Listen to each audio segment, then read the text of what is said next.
আইএসসিতে আছে জোড়াসাঁকোর ধারে অবনীন্দ্রনাথ ঠাকুরের লেখা। এটা আজকে তোমাদের সঙ্গে আলোচনা করব।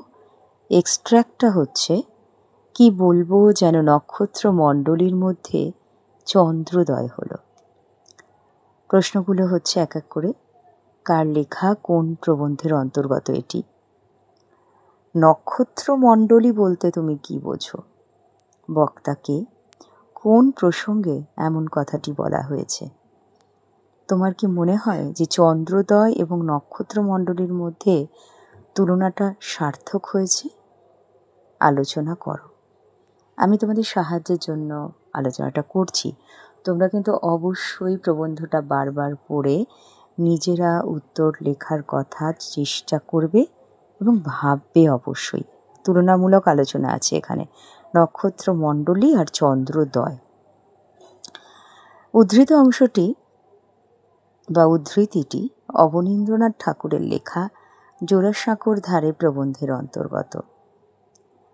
উদ্ধৃতিটির বক্তা আমাদের গল্পকথক অবনীন্দ্রনাথ ঠাকুর নিজে। ভগিনী নিবেদিতা সম্পর্কে বলতে গিয়েই লেখক, আমরা বলবো না কিন্তু গল্পকথক, আলোচ্য উদ্ধৃতিটি করেছেন। জাস্টি হোমুরের বাড়িতে একটি সোসাইটির পার্টিতে সাহেবদের গণ্যমান্য ব্যক্তিরা নিমন্ত্রিত ছিলেন। পার্টি শুরু হয়ে গিয়েছিল এবং বড় বড় রাজা, রাজরাজ, সাহেব, মেম গিজগিজ করছে। অভিজাত বংশের বড় ঘরের মেম সাহেব।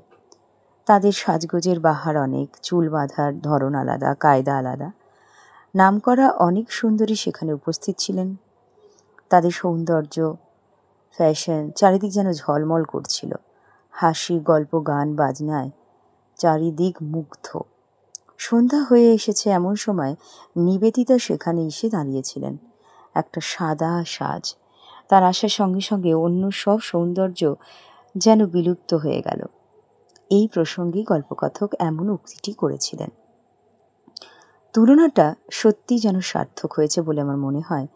আকাশে অজস্র নক্ষত্র অন্ধকারে মিটমিট করে। আমরা দেখি আকাশের দিকে তাকালে, তখন তাদের দেখা যায়, তাদের ভীষণ সুন্দর লাগে।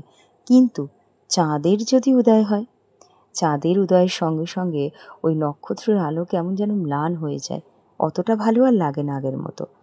জাস্টি হোমুডের পার্টিতেও এমনই চন্দ্রোদয় হয়েছিল।